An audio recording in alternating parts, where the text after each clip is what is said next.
You know, it wasn't all that long ago that we humans thought we are pretty special. Some ancient civilizations, not knowing any better, thought they were at the center of the world.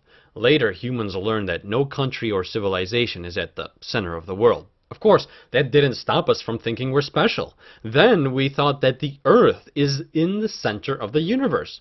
Now we know that's anything but the case. Not even our sun is at the center of the universe. And then, as usual, not learning from our high-minded mistakes, many thought that if we're not at the center of the world or the universe, at least we are the only place in the universe where planets exist. We didn't know any better since we couldn't see planets before. Not long ago, even this notion was dispelled. Our planets aren't all that unique. We now believe most stars have planets orbiting around them. Of course, the ability, technology, and techniques designed to detect planets around other stars are still in their infancy, so we have much to learn. But this lesson will describe the basics of what we do know. An exoplanet, or extrasolar planet, is a planet that orbits a star other than our Sun. It's important to know that astronomers have observed that many stars either had or, if they're still forming, have disks of matter from which the Sun and planets form. It is therefore entirely possible that most stars have at least one planet orbiting around them. In fact, it could be that there are 1,000,000,000,000 planets in our Milky Way galaxy alone. That would mean there could be potentially hundreds of millions or billions of worlds that can support life. If there are billions of such worlds, then it would seem possible that some life, if not intelligent life, could exist in those planets. Again, that's just in one galaxy. We believe there are over 100 billion galaxies in just the observable universe, let alone the entire universe. Of course, we cannot see all the exoplanets. Again, we're still getting started. It was only in 1994 that the first extrasolar planet was truly confirmed by Dr. Alexander Wolsztyn of Penn State University. Our technology will one day allow us to detect more and more, but for now, we're limited in what we can see. So, how do we know extrasolar planets are there to begin with? Well, it's actually hard to see one directly because they are faint and the glare of its star would make it even harder to see. Therefore, if you can't beat them, join them instead. Instead of fighting the forces of the faraway star, we use our observations of it to our advantage. I'll show you what I mean in an example you can replicate at home with a friend. Let's have you stand in a spot holding a rope by one of its ends. You are the star of our show, literally and figuratively. Your friend can hold the other end of the rope.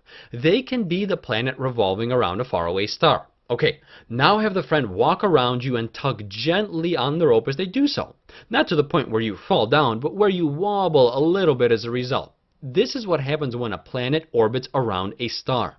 The gravitational forces will tug ever so slightly on the star, causing it to wobble. Therefore, even if we can't see the exoplanet, we can see its effects on its more visible mama star. The wobble of the star produces Doppler shifts, which can be detected in the star's spectrum. A spectrum is an arrangement of electromagnetic radiation which includes visible light placed in order of wavelength.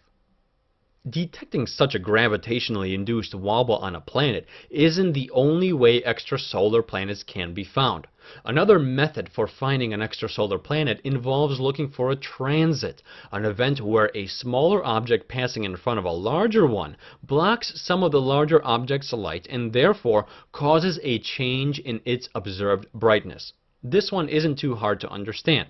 I mean, if you get a light bulb and turn it on and then pass something like a golf ball in front of it, some of the light will pretty obviously be blocked. Although the decrease in light of a planetary transit in front of a star is quite small, astronomers can still detect it. On the flip side, sometimes we can detect a planet when it makes its parent star brighter. This is known as microlensing, a special case of gravitational lensing where a background star's light is brightened when its light is focused by a foreground extrasolar planet's gravity as it passes in between Earth and the background star.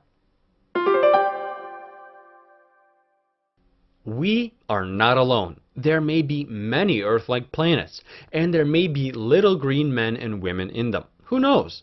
What we know for sure is there are indeed exoplanets or extrasolar planets, which are planets that orbit a star other than our Sun. Such planets can be detected by observing the gravitationally induced wobbling of a parent star as a planet orbits around it. This causes a Doppler shift, which can be detected in the star's spectrum. A spectrum is an arrangement of electromagnetic radiation, including visible light, placed in order of wavelength.